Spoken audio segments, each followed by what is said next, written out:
Good afternoon, everyone. And thank you very much for having me this afternoon. I would have indicated and confessed that when you asked me, I was really concerned about what I could actually add to a conversation about tourism and technology. And so, in preparing for this conversation, I decided to work on the actual question of thinking about the future and futures thinking because I came across in my reading around this matter a document that was just released by UNESCO, and that is the Future We Want report that just came out a couple of weeks ago, in which young people of the planet are indicating that they want to really actually learn about futurist thinking. So, I thought I would basically go through this very quickly and really look at how this might actually impact on our what we're talking about today and what we decide to do about it. So, one of the things that we will consider is that the future is not necessarily predictable. It's not predetermined, and the outcomes are definitely influenced by what choices we make today, and that there are several futures that we could actually consider. And so those are probable futures, futures that are really far out, way beyond, well, basically anything that we could imagine. Plausible futures, things that we think we could achieve, which is basically where the realm of where the conversation has been this morning, mostly with a lot of beautiful examples and data about where we are and how we could possibly get to the future that we want. Possible futures, a lot closer, and then the preferable futures, which is where most people like to go, what it is. So, this is the document, part of the document I was talking about, in which the young people of the world had several recommendations. I'm just going to focus on this one, it's a short time. And they said that they're seeing futures that they share, um, that are similar, if not the same, and the challenges are the same, and that higher education should provide opportunities in and out of the classroom to ensure and encourage youths forward thinking skills. In this way, higher education can help detach youths from being unlocked in current. Basically, you've just blocked my screen by putting up that, that thing in the bottom. I can't see it. Okay. Um, so thank you. So I'm just going to go back so I could read the bottom. Yes. So that they can avoid being locked into current societal frameworks, and in doing so also we can seek to transform higher education. So I also looked at this data from the Caribbean, and if you notice, all of these are areas in which are included in the curricula of higher education. And you notice across here that there is nothing about futures thinking at all. There's nothing in our curricula about strategic thinking, and certainly nothing about my pet point about what is actualization and how we actualize what we think about. And I think that this is one of the ways in which we could really move forward and include a conversation. Um, so in I'm not sure why this is happening. This is happening in your in the transfer, but I'm thinking about the future as a continuous now. Many years ago, when I was an undergrad, I wouldn't tell you how many years ago that was. I came across this Heraclitus, who I did my own work on as a change specialist.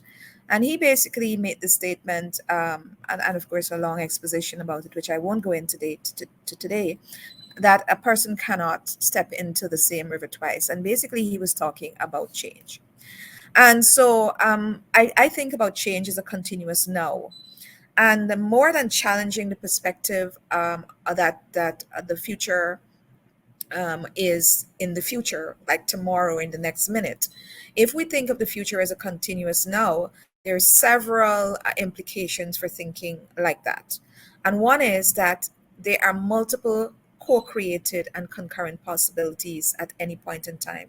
So there's no one single future that we can envisage. Second, there is a non-random reactivity to the visible and non-visible stimuli or determinants. So there are things that affect us that we don't see, things that we see, things that we perceive, things that we don't perceive because of the level at which they're operating at. But science and technology are now helping us to kind of look into those realms which have been in the past not so easy for us to see. So things like nanotechnology and so on, we're now able to see how small microsystems and nanosystems actually affect health, affects life, affects everything else. And if we think of the future as a continuous now, then all of the choices and the imperatives we have become very, very, very important. And so that our inaction or action impacts everything that we do, right? So that's just a theoretical kind of um, outlook. So for me, a lot of the conversation that's happening now about inclusion, about equity, um, really is, to my mind, about actualization and about considering all of these possibilities for the future and futures that we could have in the Caribbean. The first time I spoke about this idea of an actualization science, somebody said to me, but everybody can't actualize what they want to do. And I'd say to the contrary, they can and they should. If we are not able to do that, that's when we have inequity, and then we have real inequity and exclusion. So we must have a real commitment to helping people to actualize whatever it is that they really, really, really want to do, and what their possibilities are, what their talents are, and what their gifts are, out of any kind of background and condition that they find themselves in. But here is where I'd like to focus the next few minutes. So I wonder if we're thinking about the future of education or education for the future of the Caribbean. Very different perspectives if you really consider what those might be. And here are six just areas that we might want to consider moving forward when we think about how we educate people in the Caribbean, and not only at the highest level at the universities, but also how we educate people all the way from the home, all the way through media, all the way through school system to other systems of education. So first of all, in this region, we have a very young population, very, very young, and it's a declining population. So this is a something that I'd like to pick up on. Somebody spoke about this earlier today about that we don't have people. So we are going to be having more problems finding people if this trend continues. But of course, we do have the question of people coming back to the region if it's attractive. Also, people in the diaspora from all our countries to do that. But the education that young people are saying they want is not that we're delivering. They want a designer, an education that could really actually help them to put together these jobs or these projects that they foresee could be something they want to do or a problem they want to tackle in the future. That are projects now in education, higher education. The way our programs are designed generally does not actually allow this much flexibility, and so this is one of the things we have to think about. We have to consider that they might be connected to the region or disconnected to the region, depending on where they are and what we're doing, because now you have a global world that's wired and that is actually connected to everyone everywhere. And that the young person in the region who will be our workforce for the future, or maybe consider themselves not to be in the business of being forced to work, but actually to actualize themselves by finding and focusing on something that they want to do, which we would consider to be their work or their vocation. Very different thing. And part of this has to do with focusing and finding talent very early. I'm not sure that we actually do this well in the Caribbean because we have not had resources for this. So By the time a child is 9 or 10, we kind of force them into a particular spot that is there for them, but not this, but we don't actually have the resources really, um, very many resources really, to actually develop and nurture that talent all the way up to something that they really want to do. And this is one of the things we have to be able to consider. So instead of creating a workforce, we need to be probably thinking about successful citizens for the future that we will create. And in that regard, the University of Guyana has been making some tiny steps. So we have a blueprint that looks to 2040, in which we try to envisage what the education of for the next 20 years is going to be required, not only for our own country, but for the region. We've just started a RAISER program which works with 10 to 14-year-olds, bringing them into a residential camp and exposing them to an accelerated science and tech curriculum, so that they can be probably accelerated past their peers if they're talented. And this is a purely talent based selection process that goes on here. And this is a collaboration with industry as well. Climate and environment, we really have to consider in the Caribbean with the number of catastrophic climate events that happen, and the effect that they have on education across the board, how mobile education will be. And in that question of mobility, of course, the question of tech connectivity and distribution, who owns the technology. I'm always worried about this reliance on all of this satellite technology, all of this internet technology, but really how much leverage and how much ownership and management currency resides in the Caribbean or with Caribbean people. And the question of how hooked up and hooked into technology we are, um, in the region. The question of the extended mind. So, are we going to seriously be considering uh, educating people for regions in the future, or is this going to be a question of a planetary education at its core, with some other aspects? The question of how a planetary educated mindset, because people are getting into universities all over the world online now.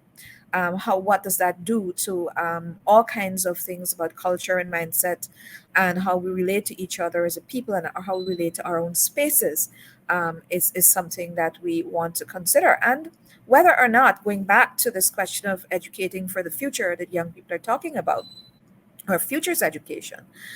What is the language of the future? Is it going to be English, Spanish, French, Dutch, or is it going to be some kind of computer mediated language, or some one of those coding languages that we need to introduce very, very early now, not as a special thing, but something across the board? So we have to really begin to rethink and reform education, and embed academia, as I've been hearing all morning. So that's, I think we're all together on this. Embed academia and education in business, and not the other way around. Um, Business and tech. And also, we also have to consider, of course, the question of education tourism, which has been spoken about by many of the leaders, political leaders in the region already. How this is going to look, how this is going to be structured, and how we could actually leverage this as a very significant part of the conversation on tourism and tech. And then the question of the very distant future, or maybe not the distant future. And I always have to bring this in because people don't like to speak about this kind of stuff in the Caribbean, but I think we need to address it.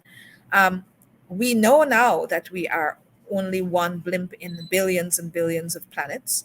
Um, in a multiverse, and therefore the question of why our education is really only so earth focused, when so much that is going on at a planetary level and interplanetary level is going to affect earth and is affecting us.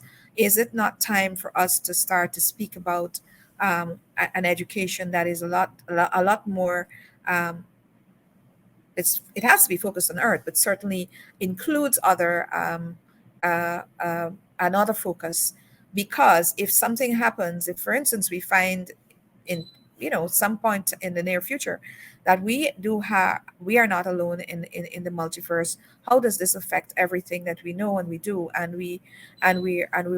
how will the human race, or homo sapien as we are now, how are we going to address these questions if we just have them and we don't address them, because it becomes important.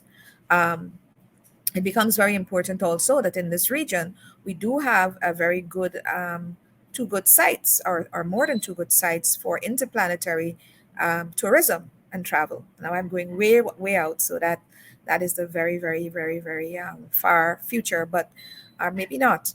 It's happening. So these are things that we want to speak about. And then finally, really, do we need to begin to frame a conversation around this kind of futurist questions on education, speak of an education transition for the region now? Um, and again, the University of Guyana is working on this question. We do have an institute for excellence in teaching and learning that works on the question of education for the future. And then we also have an institute called the Institute for Human Resiliency, Strategic Security, and the Future. And this one is the one that we are working on questions of the very far future, things like the nature of planetary interactions, and so on. So there are several things here to think about. It's not, I don't have a magic bullet. I don't think anybody does, but I believe that in the context of what we would be thinking about, and all of the data and wonderful presentations that we heard this morning from colleagues, a question about really futurist thinking and how we institutionalize futurist thinking in education for the Caribbean and in policy is something that I really wanted to place a spotlight on, and to focus upon in this very short whirlwind presentation. I thank you very much. And